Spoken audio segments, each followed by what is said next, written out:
Hello दोस्तों, Hindi mirror पर फिर से आपका स्वागत है। दोस्तों, आज की वीडियो में जो हम लेकर आए हैं कंटेंट, आज का कंटेंट है बीए जो एसटी एसयू के एग्ज़ाम चल रहे हैं आजकल। तो उसका कंटेंट है आज का पॉलिटिकल साइंस का सेकंड पेपर का। ठीक है, सेकंड पेपर में जो क्वेश्चंस आज के क्वेश्चंस हैं 60 के आसपास आपके क्वेश्चंस जाने वाले हैं, तो पूरी वीडियो में ज़रूर बने रहें। पैटर्न चेंज है बताने का, थोड़ा सा एमसीक्यूज़ के साथ साथ मैं आपके शॉर्ट क्वेश्चंस लेकर आई हूँ जो आपके एग्ज़ाम में बहुत ही आपके लिए बेनिफिशियल होंगे। तो पूरी वीडियो ज़रूर देखें और वीडियो पसंद आती है तो लाइक एंड शेयर ज़रूर करें। और आज ही चैनल से जुड़े हैं तो चैनल को सब्सक्राइब करें, बेल आइकन को हिट करें, क्योंकि अभी हिस्ट्री का एग्ज़ाम रह रहा है आपका या इको का रह रहा है, तो दोनों की तैयारी बहुत अच्छे से चल रही है। जो स्टूडेंट के पास इको और हिस्ट्री है तो वो जुड़े रहें। और दोस्तों, एक चीज़ और स्टूडेंट की आपके लिए जो है, आप कल का जो पेपर की आंसर की अपलोड की थी, वैसे तो मुझे इस बात की खुशी है कि जो मैंने तैयारी कराई थी वो तो आपका आया है, 90% आपका पेपर आया था। लेकिन थोड़ा जो आपको कीज़ कराई तो उसमें कुछ बच्चों ने चैलेंज किया था प्रश्नों को। तो पहले तो मेरा आपसे एक नम्र में निवेदन निवेदन कह दीजिए या फिर रिक्वेस्ट कह दीजिए कि जब आप चैलेंज करते हैं प्रश्न को, तो जैसे आपने बी बताया, ए बताया, जो भी कुछ आपने बताया है, तो उसका जो है या तो स्क्रीनशॉट या कुछ भी आप उसको थोड़ा सा एक्सप्लेन करें कि मैडम इस तरह से इसका आंसर बनेगा। क्योंकि 100% कोई नहीं दे पाता, यहाँ तक कि जितनी भी पब्लिशर की बुक है कहीं ना कहीं वहाँ भी आंसर गलत हो जाते हैं। तो फिर हम तो वीडियो बनाते हैं आपके लिए, कहीं कहीं से आपके लिए कलेक्ट करते हैं आंसर, कुछ सर्च करते हैं, यहाँ तक कि गूगल भी कभी कभी आपको सही चीज़ नहीं बता पाता है। तो 100% नहीं होता। जिन प्रश्न में मिस्टेक हुई है, मुझे अच्छा लगा आप लोगों ने कहा कि मैडम इसका ए होगा, ये गलत है। तो आप इस तरह की चीज़ बताइए, आप बताएंगे तभी हमें पता चलेगा। लेकिन बताने के साथ साथ आप उसको एक्सप्लेन भी करें और मैं उसको एक्सेप्ट करूँगी। मैं सर्च करूँगी कि हाँ मैं कहाँ गलत थी, फिर उसको एक्सेप्ट किया जाएगा और वही आंसर मान्य होगा और स्टूडेंट भी उसको मानेंगे कि हाँ ये वाला आंसर की का ये वाला आंसर होगा। अब कल के पेपर के लिए जब हम आंसर की डालेंगे तो ध्यान रखिए, जब आप चैलेंज करें किसी प्रश्न को तो साथ साथ उसका एक्सप्लेनेशन भी दें, है ना। चलिए प्रश्न शुरू करते हैं आपके। लेकिन प्रश्न शुरू करने से पहले जो आपके आंसर की में थोड़ा गलत हो गए थे कल की, देख लीजिए। 10 का आपको बी करना है, 11 का भी आपको बी करना है, 15 का आपको डी करना है, 21 का आपको ए करना है। ठीक है, ये प्रश्न थे आपके। अगर और भी कुछ चैलेंजिंग प्रश्न रह रहे हैं तो आप उसका आंसर दीजिए, एक्सेप्ट किए जाएंगे और साथ में एक्सप्लेनेशन भी दीजिए। ठीक है, चलिए आप प्रश्न शुरू करते हैं। पैटर्न मैंने आपको बताया था कि पैटर्न आपका जो शुरू हुआ है वो अति लघु से शुरू हुआ है। यहाँ पर आपके 6 प्रश्न हैं। अति लघु क्यों लेकर आ रहे हूँ, इसका रीज़न आपको बताती हूँ। रीजन ये है कि तुलनात्मक पद्धति की 2 विशेषताएं आप ना करें कोई बात नहीं, तुलनात्मक पद्धति की एक परिभाषा दीजिए। तो परिभाषा अगर आपको लर्न है तो क्या होगा, कथन किसका है। इस तरह के क्वेश्चन आप देख रहे हैं काफ़ी बन रहे हैं। तो जब कथन किसका है तो इस तरह के प्रश्न जब बनते हैं तो जब आप अति लघु करेंगे तभी आपको पता चलेगा। अब पद्धति की 2 उपयोगिता बताएं, यहाँ से एमसीक्यू बन सकता है। यहाँ पर देखिए, ऑरेन लिपार्ट के शब्दों में तुलनात्मक पद्धति अन्य सभी परिवर्तियों के स्थिर रखते हुए 2 या अधिक परिवर्तियों के बीच सामान्य अनुभाविक संबंध को स्थापित करने की विधि है।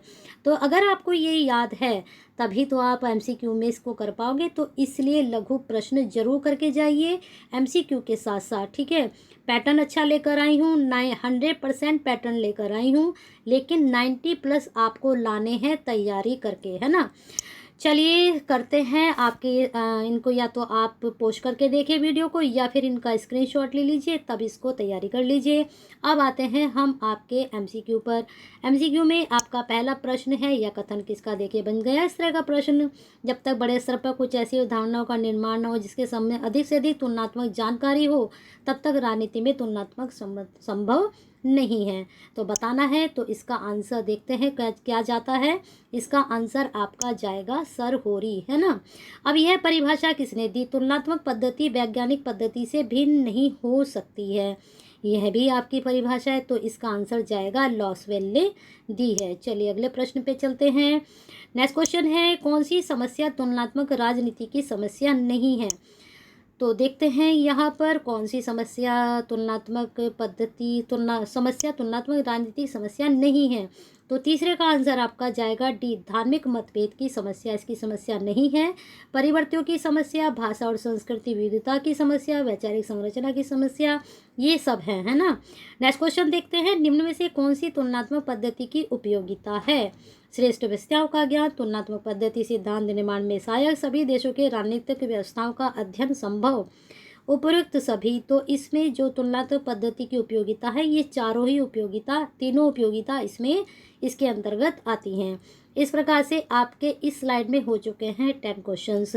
अब चलते हैं हम नेक्स्ट स्लाइड पर। नेक्स्ट स्लाइड के देखते हैं क्वेश्चन किस तरह के हैं। अब देखिए नेक्स्ट स्लाइड में भी आपके प्रश्न लिए गए हैं, अति लघु प्रश्न 15 यहाँ पर हैं और 15 ही इसमें आपके MCQ हैं। ऊपर वाली में आपको 6 वे मिले और 4 आपको MCQ मिले, तो 10 हो गई। यहाँ पर 15 ये अति लघु हैं और 15 आपके MCQ है। पैटर्न बहुत अच्छा है, ध्यान से सुनिए और ध्यान से प्रश्नों को कीजिए। प्रश्न आएंगे, ज़रूर आएंगे, बता रही हूँ, ठीक है। 100% तो कोई नहीं देता है, लेकिन 70-80% मैं कहती हूँ यहाँ से प्रश्न आपके ज़रूर बनेंगे। चलिए देखते हैं, आपके 15 यहाँ पर अति लघु हैं, 15 आपके MCQ हैं। देख लीजिए, अति लघु का पैटर्न मैं आपको बता चुकी हूँ कि अति लघु में आप क्या करेंगे, पहले सारे प्रश्न पढ़िए। अब जैसे ये वाला प्रश्न है, आधुनिक उपागमों के विकास के 2 कारण, आधुनिक उपागम की 2 विशेषताएं। तो इस तरह के प्रश्न चाहे ना देखें, लेकिन जैसे ये है तुलनात्मक राजनीति के उपागमों को कितने भागों में बांटा गया है, इनको तो आप सिर्फ रीड कर लीजिए, लेकिन ये याद कीजिए कि कितने भागों में बांटा गया है। अब इसका आंसर देख लेते हैं। यहाँ पर आंसर सीधा 2 में बांटा गया है। तो या तो वीडियो को पॉज कीजिए या फिर सारे प्रश्नों का एक साथ स्क्रीनशॉट लीजिए और आंसर का स्क्रीनशॉट लीजिए और इनको एक काम कीजिए, इनको सबको अपनी नोटबुक पर नोट डाउन जरूर कर लें, प्रश्न यहाँ से बनेंगे, ठीक है। चलिए नेक्स्ट आपके क्वेश्चंस देखते हैं। अब आते हैं आपके MCQs पर। यहाँ पर पहला प्रश्न नहीं लिया गया है, दूसरे से शुरू किया गया है। तो देखते हैं, विकसित संविधान का एकमात्र श्रेष्ठ उदाहरण है। तो श्रेष्ठ उदाहरण है ब्रिटेन। किस देश का संविधान अलिखित संविधान कहलाता है। तो इसमें हमें देखना है कि किस देश का संविधान अलिखित कहलाता है।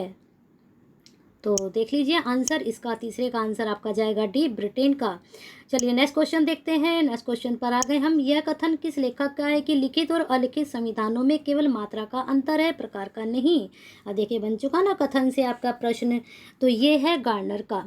चलिए नेक्स्ट क्वेश्चन, संविधान वही है जो न्यायाधीश कहते हैं। ये शायद आपके लास्ट ईयर का जो पेपर है उसमें ये प्रश्न बना है, और लास्ट ईयर का पेपर जरूर सॉल्व कीजिए, क्योंकि वो मैंने पेपर आपको दोनों दे चुकी हूँ, फर्स्ट भी और सेकंड भी प्रोवाइड करा चुकी हूँ। सॉल्व मैंने करके दिया है आपको दोनों ही पेपर, तो उनको अच्छे से पढ़िए, दोबारा से उन प्रश्नों को देखिए, क्योंकि आपने नोट किया होगा अभी तक जितने एग्जाम आपने दिए, लास्ट ईयर के पेपर में से ज़रूर प्रश्न बन रहे हैं। तो 5वें का आपका आंसर जाएगा बी, संयुक्त राज्य अमेरिका। चलिए नेक्स्ट क्वेश्चन 6 पर आ चुके हैं हम। 6 का है, लिखित संविधान की विशेषता है। क्या विशेषता है लिखित संविधान की। तो व्याख्या में सरल होता है, जो लिखित संविधान होता है उसकी व्याख्या करने में सरलता हो जाती है। नेक्स्ट क्वेश्चन है, परिवर्तनशील संविधान किस देश का है। तो बहुत अच्छा प्रश्न है। 7वें का आपका सी जाएगा, ब्रिटेन का। लचीले और कठोर संविधानों में मुख्य अंतर क्या है, ये आपको बताना है इसमें। तो 8 का आपका आंसर जाएगा सी, संशोधन पद्धति का होता है। जो लचीला और कठोर संविधान है उसमें जो संशोधन होता है उस पद्धति में दोनों में अंतर होता है। नेक्स्ट क्वेश्चन है आपका, श्रेष्ठ संविधान में नहीं होती है। जो श्रेष्ठ संविधान होगा उसमें स्पष्टता भी होगी, परिवर्तनशीलता भी होगी, स्वतंत्र न्यायपालिका भी होगी, लेकिन उसमें कठोरता नहीं होती है। नेक्स्ट क्वेश्चन है, पाश्चात्य संविधान से संबंधित नहीं है। क्या संबंधित नहीं है। तो इसमें जो आपका डी आंसर सही जाएगा, राजनीतिक शक्ति का आर्थिक शक्ति के अधीन होना, यह संविधान से संबंधित नहीं है। पाश्चात्य से विधि का शासन है, शक्ति पृथक्करण है, मौलिक अधिकार, ये पाश्चात्य संविधान से संबंधित है। नेक्स्ट क्वेश्चन है 11 आपका, लिखित और कठोर संविधान को सबसे पहले किस देश ने अपनाया। बहुत अच्छा प्रश्न है। तो लिखित और कठोर संविधान सबसे पहले अपनाया था अमेरिका ने, ठीक है। चलिए 12 पर हम आ चुके हैं। इस प्रकार से आपके प्रश्न बढ़ते जा रहे हैं। किस देश के संविधान का अधिकांश भाग परंपराओं पर आधारित है। बहुत अच्छा प्रश्न है एग्जाम के पॉइंट ऑफ व्यू से ये। तो 12 का आपका जाएगा डी, ब्रिटेन। किस देश का संविधान 4 बार बना? ये भी अच्छा प्रश्न है। 13 का आपका आंसर जाएगा सी, स्विट्जरलैंड का। ठीक है, देश का संविधान 4 बार बना है तो वह स्विट्जरलैंड का बना है। चलिए अगले प्रश्न पे चलते हैं। अमेरिका के संविधान में उल्लेख नहीं है, क्या नहीं है अमेरिका के संविधान में? तो अमेरिका के संविधान में राजनीतिक दल का उल्लेख नहीं है। सीनेट का भी है, राष्ट्रपति का भी है, उपराष्ट्रपति का भी है। लेकिन 13 का जो आंसर है कि देश का ये संविधान 4 बार बना है, ये वेरी इंपॉर्टेंट है, इसको ज़रूर नोट डाउन करें और इसका आंसर भी अच्छे से याद कर। इसका आंसर है आपका स्विट्जरलैंड और अमेरिका के संविधान का उल्लेख, ये भी दोनों प्रश्न को अटैच करके इनको पढ़ लीजिए। चलिए नेक्स्ट क्वेश्चन देखते हैं। आपका नेक्स्ट क्वेश्चन है, संविधान का कौन सा प्रकार विकास में बाधक है? तो संविधान का कौन सा प्रकार विकास में बाधक है? तो 15 का आपका बी जाएगा। कठोर, लचीलापन नहीं होता, अलिखित नहीं होता है, विकसित नहीं होता है। संविधान के जो बाधक हैं ये तीनों नहीं होते हैं, कठोरपन इसका बाधक होता है। इस प्रकार से आपके 15 एमसीक्यू हो गए, 15 आपके लघु हो गए और 10 आपके ऊपर हो चुके हैं। तो कितने हो चुके हैं? 40 क्वेश्चंस आपको मिल चुके हैं। चलिए नेक्स्ट स्लाइड पर चलते हैं। नेक्स्ट स्लाइड में आपके एमसीक्यू हैं, वहाँ पर लघु नहीं मिलेंगे आपको। चलिए नेक्स्ट स्लाइड देखते हैं आपकी। नेक्स्ट स्लाइड में प्रश्न पहला तो नहीं है, दूसरे से शुरू है। कौन सा लेखक शासक की असीमित शक्तियों का समर्थक था? तो इसका आंसर जाएगा लास्की। ठीक है, कौन सा विचारक पाश्चात्य राजनीतिक चिंतन में संविधानवाद का जनक माना जाता है? ये थोड़ा ब्लर है आपकी स्लाइड, तो थोड़ा इसका स्क्रीनशॉट ले लेंगे तो आपको सही नज़र आ जाएगा जब आप इसको जूम करके देखेंगे। तो तीसरे का आपका आंसर जाएगा बी, अरस्तु। ठीक है, कौन सा विचारक संविधान और संविधानवाद में अंतर को मानता है? ये देखो प्रश्न मैंने लघु में ही बताया था आपको। तो फोर्थ का आपका जाएगा सी, के.सी. वेयर। नेक्स्ट क्वेश्चन है, अस्थायी अधिनायकवाद के स्थायी और सुस्थापित अत्याचारपूर्ण व्यवस्था बन जाने की संभावना सदा बनी रहती है।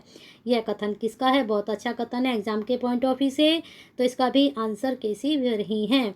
ठीक है, पाश्चात्य संविधानवाद का दार्शनिक आधार है, क्या है दार्शनिक आधार पाश्चात्य संविधान का?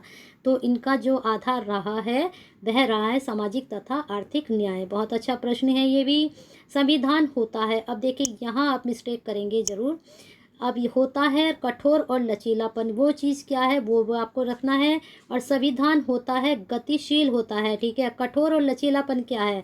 इसके पाग कह लीजिए, भेद कह लीजिए, कुछ भी कह लीजिए, लेकिन गतिशील। अब देखें यहाँ पर इन्होंने कठोर भी ऑप्शन डाल दिया है। बच्चे क्या करेंगे कि कठोर पे टिक कर देंगे, वो अंतर नहीं करेंगे कि यहाँ पर पूछा है होता है, यहाँ भेद नहीं पूछा है, कठोर है या लिखित है ना। तो यहाँ मिस्टेक हमारे आंसर की जो है कट जाते हैं। हम जब गलत कर देते हैं, हम सोचते हैं कि हमने सही लगाया लेकिन वो गलत हो जाता है। नेक्स्ट क्वेश्चन देखते हैं। आपका संविधानवाद का कौन सा लक्षण नहीं है? तो 8वें का आपका जाएगा डी, समाजवादी विचारधारा पर आधारित अवधारणा है, यह नहीं है। संविधान आधारित अवधारणा है, परिवर्तनशील अवधारणा है, मूल्य संभावना नहीं है। चलिए क्वेश्चन देखते हैं नेक्स्ट। प्रथम विश्व युद्ध के पश्चात और संविधान के इतिहास में अभूतपूर्व व्यवस्था थी, क्या व्यवस्था थी? वह थी राष्ट्र संघ। बहुत अच्छे प्रश्न थे ये। 8 आपके हो चुके हैं, 48। अब नेक्स्ट स्लाइड में मैं आपको दूंगी 22 लघु उत्तरीय प्रश्न। सारे ही 20 के 22 पढ़ डालिए, उनको नोट डाउन कर डालिए कॉपी पर और उनको अच्छे से रट डालीजिए अगर आपको 90 प्लस में जाना है। फर्स्ट पेपर कैसा हुआ है अब वो मैटर नहीं करता, सेकंड पेपर मैटर करता है। नंबर अच्छे लेकर आइए तो क्या होता है कि डिवीज़न पे फ़र्क पड़ता है ना। तो 90 प्लस लेकर जाइए, प्रश्न सारे अच्छे हैं, प्लस में जा रहे हैं। दूसरी बात ये कि शाम को एक मेगा प्रैक्टिस सेट की आपको वीडियो मिलेगी। 60 आपके कितने हो गए इसमें? 48 और 22, तो ये आपके हो चुके हैं 42 और 20, ये आपके हो चुके हैं 70 प्रश्न आपको मिल चुके हैं। और ऐसे ही शाम को सेकंड वीडियो आपकी जब डलेगी, अपलोड होगी, तो उसको भी देखिए, तो पेपर की तैयारी आपकी बहुत अच्छी हो जाएगी। अब आप कैसे उसको अटेम्प्ट करते हैं यहाँ पर डिपेंड करता है, 90 प्लस लेकर आते हैं या फिर उससे नीचे। चलिए देते हैं आपको जो क्वेश्चन है। 22 देखे शुरू हो चुके हैं, अति लघु उत्तरीय 1 से लेकर यहाँ पर आपके 22 तक हैं और ये आपके सारे के सारे आंसर हैं।